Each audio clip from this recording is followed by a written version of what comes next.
399페이지의 결산 부분을 좀 볼 건데,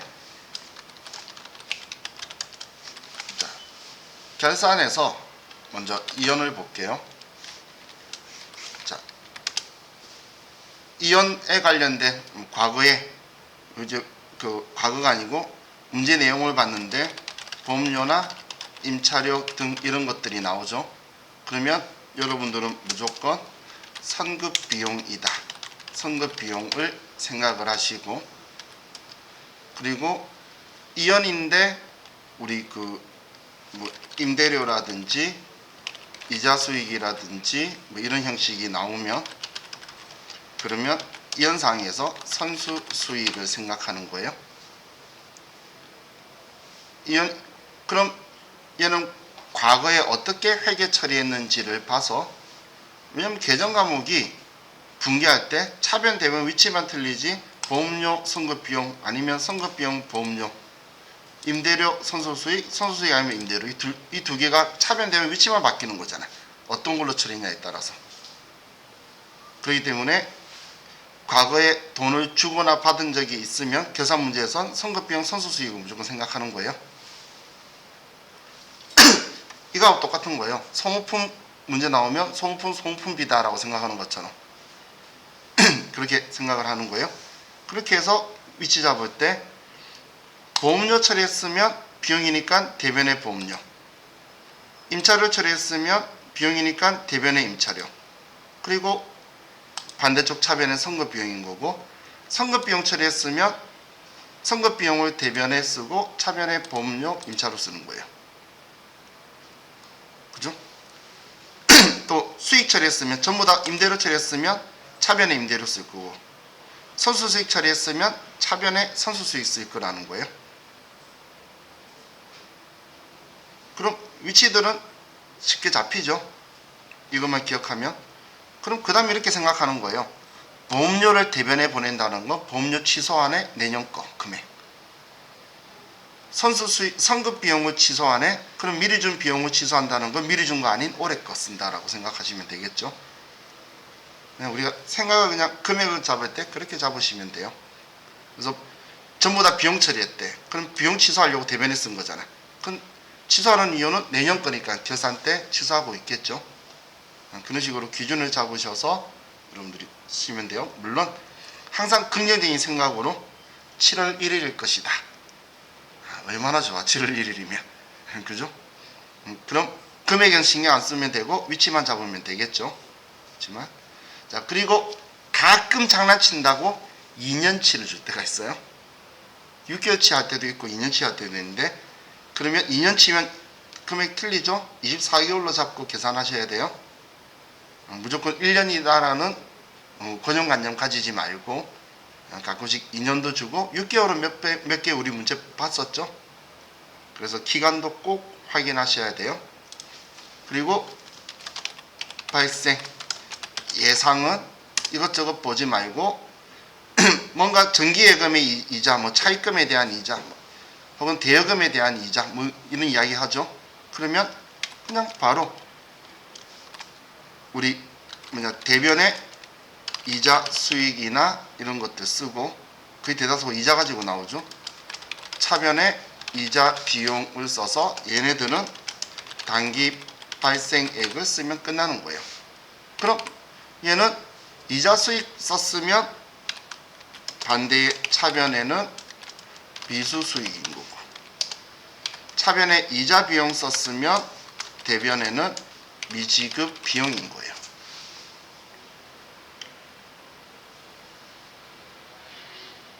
그래서 얘네들을 여러분들이 꼭 기억을 하시면 좋겠어요. 다음, 현금 과부족에 대한 문제가 세무 2급에 등장을 한 번씩 하는데, 자, 얘는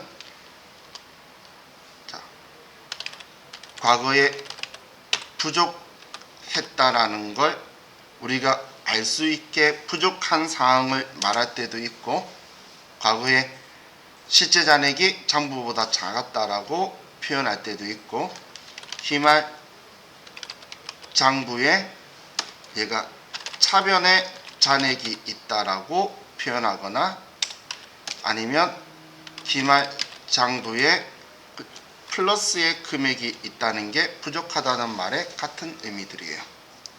얘가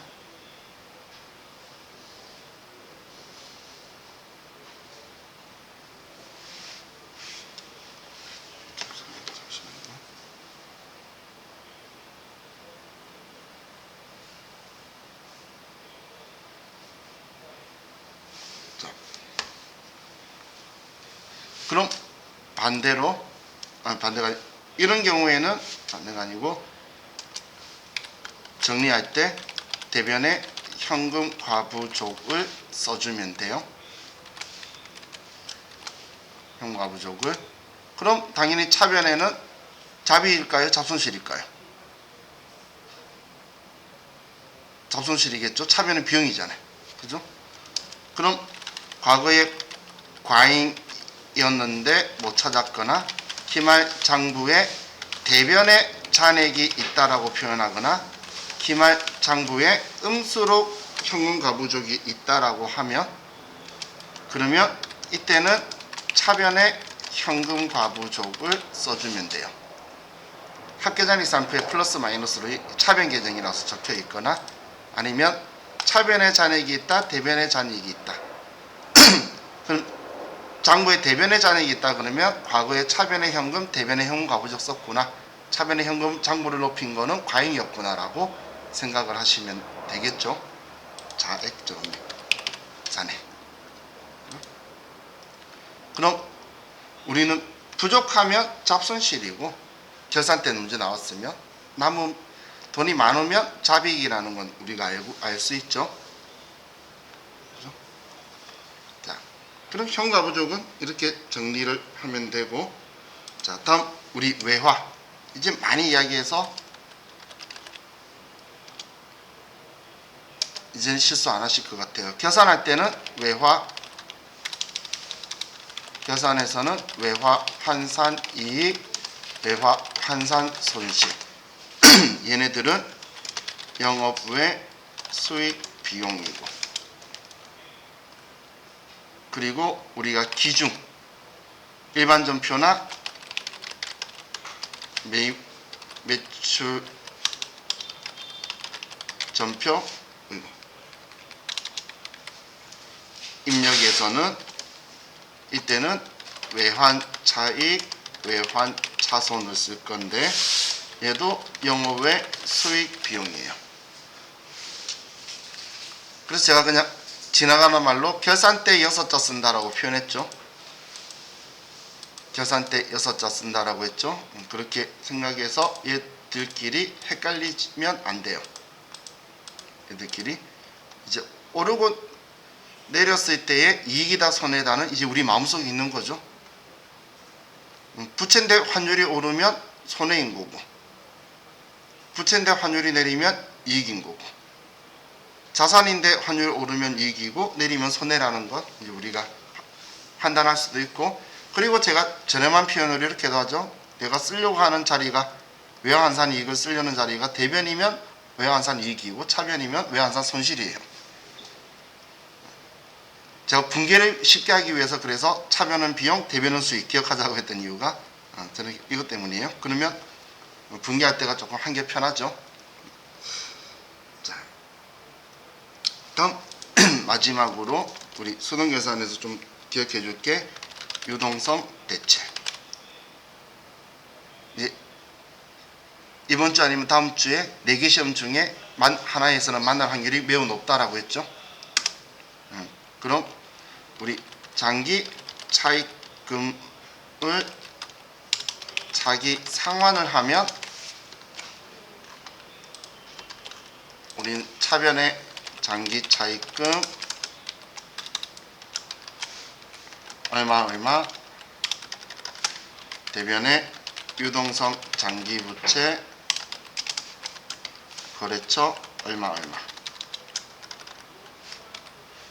그런데 유동성 장기 부채로 유동성 대체를 한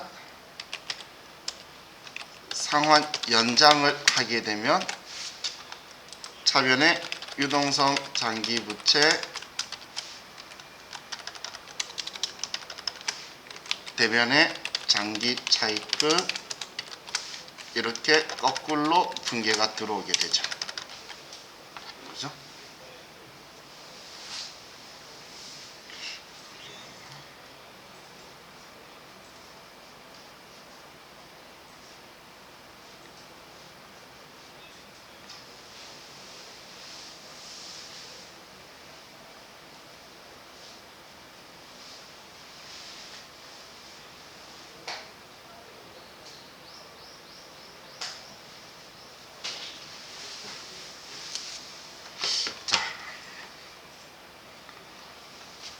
그럼 우리 수동계산은 이렇게 하는 건데, 자 이제 우리 결산자료 입력이라는 메뉴들 있죠.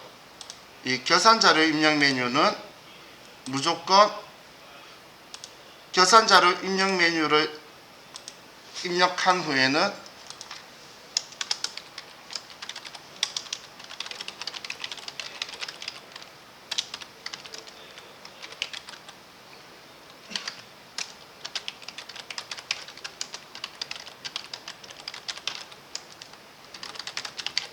수정하는 거 아니에요.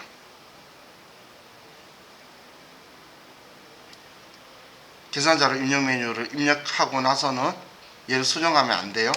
그런데 만약에 얘네들을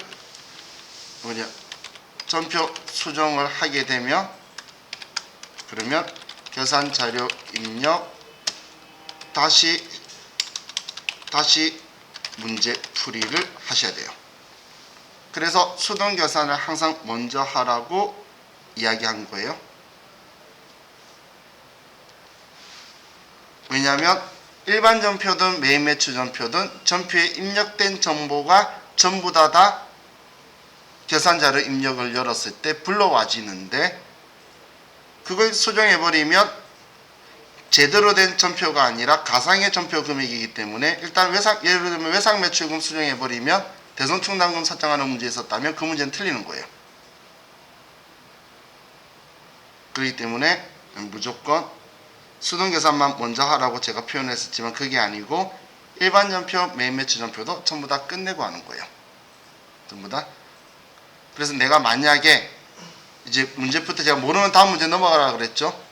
그런 문제가 있었다면 계산자료 입력 자동계산 문제는 나중에 마무리하면서 하겠다는 생각에 놔두고 가야 돼요. 어차피 앞에 손대면 또 다시 해야 되는 건데 왜 두 번 해? 그럴 필요가 없겠죠. 자, 그럼 계산자료 입력에서 자, 이 기말 원재를 제고해, 기말 제공품 제고해, 기말 제품 제고해, 얘네들 쓸 때 감모 손실은 실제 재고액을 쓰고 평가 손실은 장부 금액을 쓰는 거라고 했던 거예요. 지금 얘네들 쓸 때 우리 그 평가 손실을 공정가액으로, 순실은 간행액으로 쓰는 게 아니고 얘네들을 장부 가액으로 써주는 거예요. 자, 그리고 감가상각에 대해서도 이제 위아래 구분하는 거 눈에 보이시죠? 감가상각 매출총익 기준으로 위쪽은 매출원가고 아래쪽은 판관비예요. 앞에 500번대 일반 감가상각비, 800번대 감가상각비라고 적혀 있는 거 보이시죠? 거기에 맞춰서 단기 감가상각비 쓰는 거고, 또 퇴직급여 충당부채 설정하는 것도 연금 충당금 전입액 아니에요. 퇴직급여라고 적혀 있는 곳 있죠. 차변에 퇴직급여라는 이 계정 과목으로 분개하겠다는 거예요. 얘는 차변에 퇴직급여 충당금 전입액이라는 계정 과목으로 분개하겠다는 거예요. 우리 이런 분개 안 하잖아. 그래서 여기에다가 우리 제조부서는 500번대로 할 거니까 임금에다가 단기 추가액, 그리고 판관비에서는 우리 800번대의 퇴직급여 전입액에 올해 단기 추가액을 써줄 거예요. 자, 그리고 뭐 대손충당금은 여러분들이 잘 아실 거니까. 자, 법인세 문제. 법인세 문제 틀리면 참 속상해요. 항상 왼쪽에 적혀 있는 거 그대로 쓰시면 돼요. 뭐 중간 연합세, 선납세금이 얼마 있다 문제 적혀 있는 거 신경 안 써도 돼요. 결국은 다 합치면 다 이거예요. 이 금액이야. 문제 나오면. 그래서 이 금액을 그대로 쓰고 법인세 추산액에서 선납세금 적은 금액 뺀 나머지를 아래 써주면 끝인 거예요. 그리고 나서 전표 추가를 하면 되겠죠. 자, 그래서 결산자료 입력은 우리 꼭 수동 결산을 하고 나서 그리고 나서 입력하시면 될 것 같아요.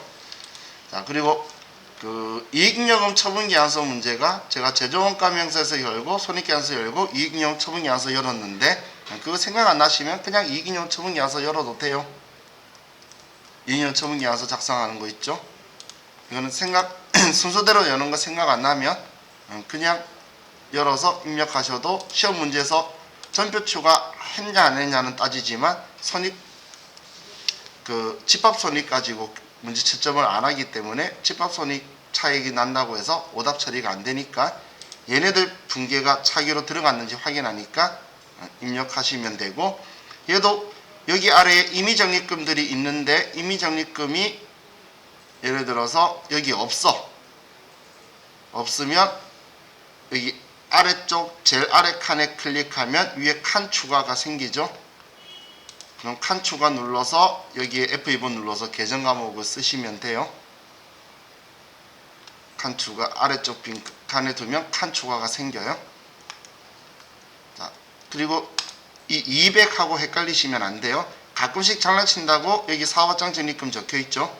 그래 놓고 여기에도 사업 확장 적립금을 적어 놓을 때가 있어요. 그러면 실수해서 여기다가 쓸 수도 있겠죠. 여기다 쓰면 안 돼요. 얘는 과거에 이렇게 적립했던 거 안 쓰겠다고 돌려놓는 자리예요. 얘는 그래서 여기가 아니고 우린 이익잉여금 처분액이 주주총회 결의한 내용이니까 여기다 쓰시고, 여기 보통주 우선주에 적혀 있는 곳에 쓰는 거 아니라 그랬죠. 계정 과목 옆에 코드번호 있는 계정 과목 옆에다가 얘를 쓰시면 되고, 얘도 꼭 전표 추가를 해야 된다는 걸 잊으시면 안 돼요. 전표 추가해야 된다는 거. 자, 다음 우리 원가회계 내용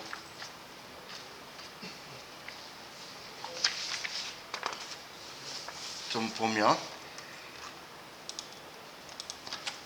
원가회계는 123페이지죠. 123페이지.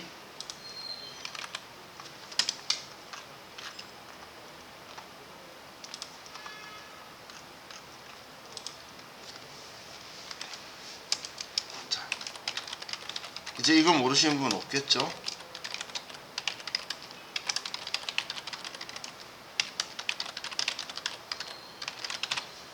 그죠? 직접 재료비, 직접 노무비, 제조간접비 더하면 단기총 제조원가고, 직접 재료비, 직접 노무비 얘 둘이 합을 직접 원가라고 하고, 얘를 여기에 제조간접비를 더하면 단기총 제조원가가 되고, 또 직접 재료비에다가 직접 노무비, 제조간접비 합치면 가공원가라고 하고, 얘를 더하면 우린 단기총 제조원가가 된다. 얘 둘이 더한 건 직접원가, 얘 둘이 더한 건 가공원가. 직접원가와 가공원가 양자에 다 해당하는 건 직접 노무비다. 이렇게 기억을 해두시면 좋을 것 같아요. 자, 그럼 우리 추적 가능성에 따른 분류는 직접 원가, 간접 원가 혹은 직접비, 간접비라고 나누게 될 거고, B자 붙은 거나 원가 붙은 거나 같은 표현이죠.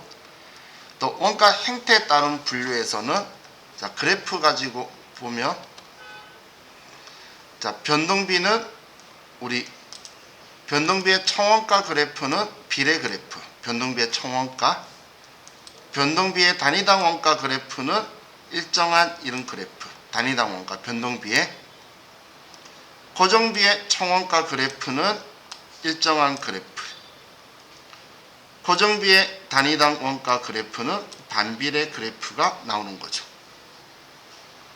그렇죠? 그리고 준변동비는 기본 요금이 조업도가형이라더라도 일정 금액이 발생하고 더 쓸수록 증가하는 형식이고, 준고정비는 우리는 일정한 금액이 발생하다가 그 구간을 넘어가면 또 발생하는 이런 계단 형태의 원가 형태다라고 보면 되겠죠. 자, 그럼 원가 형태에 따른 분류가 이거 없고, 자, 우리가 원가 계산할 때는 요소별 원가 계산, 우리 T 계정 3개 그렸던 거, 부분별 원가 계산, 우리 보조 부분을 제조 부분으로 보낸 거, 그리고 제품별 원가 계산, 종합 원가 계산, 개별 원가 계산한 거, 이 순서대로 수업했고, 얘가 우리 원가 계산의 절차예요. 자, 그럼 원가 계산의 형태에 따른 분류는 개별 원가, 종합 원가, 형태가 아닌 형태는, 그리고 계산 시점에 따라서 실제 원가 계산이 개별 원가 계산할 때에 실제 원가 계산이 우리가 실제 원칙인데 얘가 빨리 안 나오기 때문에 예정 정상 개별 원가 계산이나 혹은 다음 페이지에 표준 원가 계산을 하게 되는 거고, 또 우리가 원가 계산을 하는데 제조 간접비를 원가 형태에 따라서 변동 제조 간접비, 고정 제조 간접비로 나눠서 우리 고정 제조 간접비를 포함해서 계산하면 전부 원가 계산, 고정 제조 간접비를 기간 비용으로 처리하고 변동 제조 간접비만 더해서 계산하면 변동 원가 계산이다라고 하는 거예요. 그래서 제조 간접비의 원가 형태에 따라서 나눠서 고정 제조 간접비의 포함 유무에 따라서 전부 원가 계산, 변동 원가 계산으로 나눠지게 되는 거고, 의사결정에 따른 분류에서는 의사결정과 관련이 있으면 관련 원가, 의사결정과 관련이 없으면 비관련 원가인데, 매몰 원가는 이미 내가 선택해서 해버린 걸로, 원가로 치면 지출을 해버린 걸로서 얘는 미래 의사결정과 관련 없는 비관련 원가고, 기회원가는 내가 이 매몰 원가가 생김으로써 포기하게 된 대안 중에 가장 효익이 높은 걸로서 우리는 의사결정과 관련 있는 관련 원가다. 그래서 이 두 용어가 제일 중요하니까 이 두 용어를 기억해 두시면 좋을 것 같아요. 자, 요소별 원가 계산은 여러분들이 T 계정으로 마음속에 있으실 거니까, 자, 147페이지로 갈게요. 자, 부문별 원가 계산 147페이지로 가면, 부문별 원가 계산은 제조 간접비 중에서 우리 제조 부분과 보조 부분으로 또 나눠졌을 때 이 보조 부분에 있는 걸 제조 부분으로 배부를 하는데, 이 제조 부분으로 배부할 때 배부 기준에 우리가 노동 시간으로 나눌 거다, 뭘로 나눌 거다, 이런 식으로도 기준 나누죠. 전기는 전력 사용량으로 나눌 거다, 감가상각비는 면적으로 나눌 거다. 그런 기준을 잡는 게 인과관계 기준인 게 원칙이고, 나머지 수혜 기준, 부담 능력 기준, 공정성과 공평성 기준은 인과관계 기준이 적절하지 않을 때 그 다음으로 넘어가는 기준들이다라고 기억하시면 돼요. 그럼 이 기준을 가지고 이제 보조 부분에 있는 걸 제조 부분으로 배부를 하는데, 이때 보조 부분 간끼리 서로 주고받는 사용한 걸 용역수수 관계라고 하는데, 이 용역수수 관계의 중요도가 낮은 경우에 직접배우법을 쓰고, 이 직접배우법의 키워드는 용역수수 관계를 완전히 무시하고 전혀 고려하지 않고 그냥 제조 부분에만 배부해버리는 거죠. 제조 부분의 비율끼리 안분해버리는 방식이 직접배우법이었고, 단계배우법은 용역수수관계의 보조 부분 간의 용역수수관계의 중요도가 중간인 경우에 쓰는 거고, 얘는 우린 보조 부분을 용역수수관계를 일부 고려한다는 키워드가 있고, 배부 순서가 매우 중요하다는 거예요. 왜냐하면 우리 시험 때 2개만 나올 거니까, 그럼 먼저 배부하는 건 용역 수수 관계를 고려할 거고, 고려한다는 건 보조 부분에도 배부를 해주는데, 두 번째 배부하는 거는 그럼 먼저 배부한 거한테 배부받은 보조 부분을 자기가 책임져야 되니까 같이 더한 값을 가지고 제조 부분에만 배부하는 거죠. 그죠? 그래서 특징 중에서는 단계 배부법은 배부 순서가 중요하다라는 게 중요하고, 이 순서를 어기면 용역 수수 관계를 고려했음에도 불구하고 직접 배부법보다 오인된 결과가 나올 수도 있다는 거예요. 그리고 상호 배부법은 용역 수수 관계를 완전히 고려하는 방식으로, 용역 수수 관계 간의 방식으로 방정식을 만들어서 먼저 풀고 배부하는 방식이죠. 얘는 용역 수수 관계가 매우 중요한 방식인데, 용역 수수 관계를 더 고려할수록 정확도가 높다는 거예요. 그래서 상호 배부법의 장점은 정확하다고, 직접 배부법의 단점이 정확도가 낮다는 거예요. 대신 정확한 만큼 우리는 늦게 되고 어렵고 비용이 높지만, 직접 배부법은 반대로 장점이 그럼 빠르고 쉽고 그리고 비용이 작게 든다는 장점이 있는 거예요. 그럼 이렇게 제조 간접비를 배부하는데, 이 배부하는 걸 그냥 제조 간접비로 배부하는 걸 단일 배부율법이라고 하는 거고, 이 제조 간접비를 고정 제조 간접비와 변동 제조 간접비로 또 나눠서, 고정 제조 간접비는 최대 발생액, 변동 제조 간접비는 실제 발생액으로 2개를 계산해서 합치는 방식이 이중 배부율법이다. 그럼 2개로 나누는 게 더 복잡하죠? 그래서 이중 배부율법이 단일 배부율법보다는 보다 더 정확한 금액이 계산이 가능하다라는 장점이 있어요. 자, 다음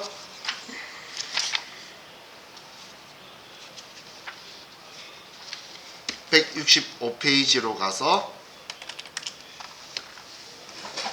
자, 제품별 원가 계산을 보면, 자, 종합원가 계산과 개별원가 계산이 있는데, 자, 종합원가 계산은 그냥 종합해서 한 방에 하고 n분의 1 한다 생각하시면 되고, 개별원가 계산은 개별 제품별로 한 개씩 하는 방식이라고 생각하시면 돼요. 그럼 한 개씩 하는 거에 의미가 있으려면 당연히 주문 제작처럼 종류는 여러 가지인데 우리 소량 주문 경우고, 종합원가 계산은 그냥 우리 종류는 몇 개 없는데 소품종인데 대량 생산하는 경우죠. 그런 경우에 종합원가 계산이다. 그럼 개별원가 계산은 키워드들이 작업지시서, 제조지시서, 작업원가표 혹은 제조간접비 배부, 쉬운 가지가 개별원가 계산의 키워드고, 종합원가 계산의 키워드는 공정별 그리고 완성품 환산량 이런 글자가 있으면 종합원가 계산의 키워드다라고 보시면 돼요. 그럼 종합원가 계산은 장점은 경제적이라는 거고, 개별원가 계산의 장점은 한 개의 가격이 좀 더 정확하게 산정된다는 장점이 있어요. 그럼 단점은 서로가 반대겠죠. 반대가 서로 단점이다라고 보시면 돼요. 그럼 이 개별원가 계산은 제조간접비 배부가 핵심 키워드인데, 자, 이 제조간접비 배부를 위해서 우리가 봤던 페이지가 다시 140페이지였어요. 근데 140페이지보다 142페이지. 142페이지에 보면 이제 예정 배부 그리고 실제 배부를 봤었는데, 예정 배부를 하기 위해서는 먼저 예정 배부율을 계산을 했죠. 예정 배부율은 제조 간접비 총 예정 제조 간접비인데, 총 예정 제조 간접비를 다른 말로 예산이라고도 해요. 예산이라는 건 예상해서 얼마 쓸 거다라고 예상한 거죠. 그래서 예산이라고도 해요. 그럼 이걸 가지고 제가 계산할 때 전체를 주면 전체로 나눈 게 배부율이라고 그랬죠. 1단위. 배부 기준 전체를 가지고 나눠버리면 배부율이 나오고, 그럼 여기에 배부액 구할 때는 이 배부율에다가 실제 조업도를 곱해주는 게 제일 중요하다. 얘한테 지금 내가 계산하려고 배부하려고 하는 애한테 발생한 실제 조업도를 곱해주는 거예요. 그럼 얼마 예정 배부할 거라고 하는데, 그리고 나서 실제 배부액이 나왔을 때 예상을 많이 했으면 과대 배부고 작게 했으면 과소 배부가 되는 거죠. 그렇게 과대 배부, 과소 배부를 결정을 해서 이 차이 나는 걸 조정할 건데, 과대 배부를 했었으면 실제 나온 거에서 빼줄 거고, 과소 배부했으면 실제가 더 많이 나왔으니까 실제 값에다가 더해 줄 건데, 이걸 배부하는 거는 기말 제공품 재고액, 기말 제품 재고액, 그리고 매출 원가에 서로 분배하는 비례 배부법이 있는데, 그 전체 금액을 가지고 분배하는 방법과 우리 원가 요소 비례 배부법은 기말 제공품의 제조 간접비, 기말 제품의 제조 간접비, 매출 원가의 제조 간접비, 그 세 금액의 비율로 안분하는 게 원가 요소 비례 배부법으로 가장 정확한 거고, 총원가 비례 배부법은 그냥 기말 제공품, 기말 제품, 매출 원가로 비율로 나누는 거죠. 근데 매출 원가 조정법은 전부 다 매출 원가 보내는 거. 영업외 비용 처리법은 그냥 영업외 비용으로 전부 다 처리하는 방식이다라고 해서 여러분들이 생각하시면 될 것 같아요. 자, 그럼 다음은 우리 그 종합 원가 계산으로 가보면 169페이지 뭐 있는 쪽인데,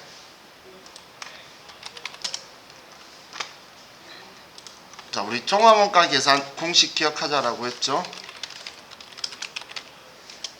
종합원가 계산에서는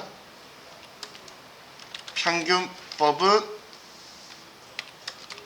완성량 더하기 기말량이고, 선입선출법은 완성량 더하기 기말량 빼기 기초량이고요.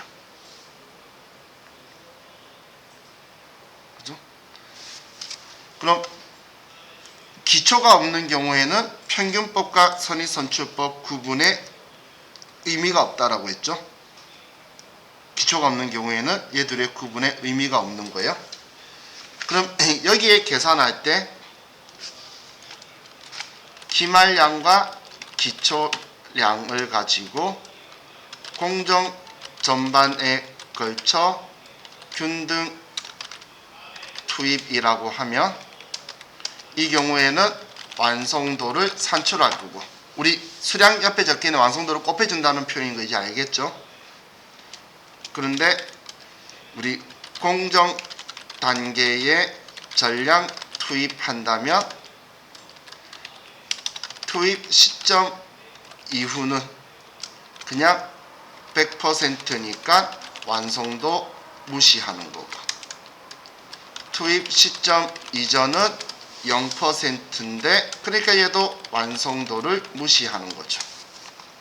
그죠? 그럼 여기에서 가공비는 무조건 완성도를 산출할 거고, 재료비는 균등하게 투입하면 완성도 산출할 거고, 초기에 전량 투입하면 무조건 100% 그냥 완성도 아예 무시하고 그냥 100% 쓸 거고, 몇 퍼센트 시점에 전량 투입한다면 완성도가 투입 시점 이전이면 제로, 투입 시점 이후면 100%, 이렇게 해서 얘네들을 계산을 하면 되죠. 그럼 이 종합원가 계산에서 완성품 환산량을 이렇게 계산하는데, 그럼 재료비하고 가공비도 이렇게 투입하는 걸 투입 시점이라고 한다라고 했고, 투입 시점이 같다면 재료비와 가공비를 구분하는데도 의미가 없다라고 했어요. 기억나시나요? 그죠? 자, 이렇게 계산하시면 되고, 다음 공성품으로 가면,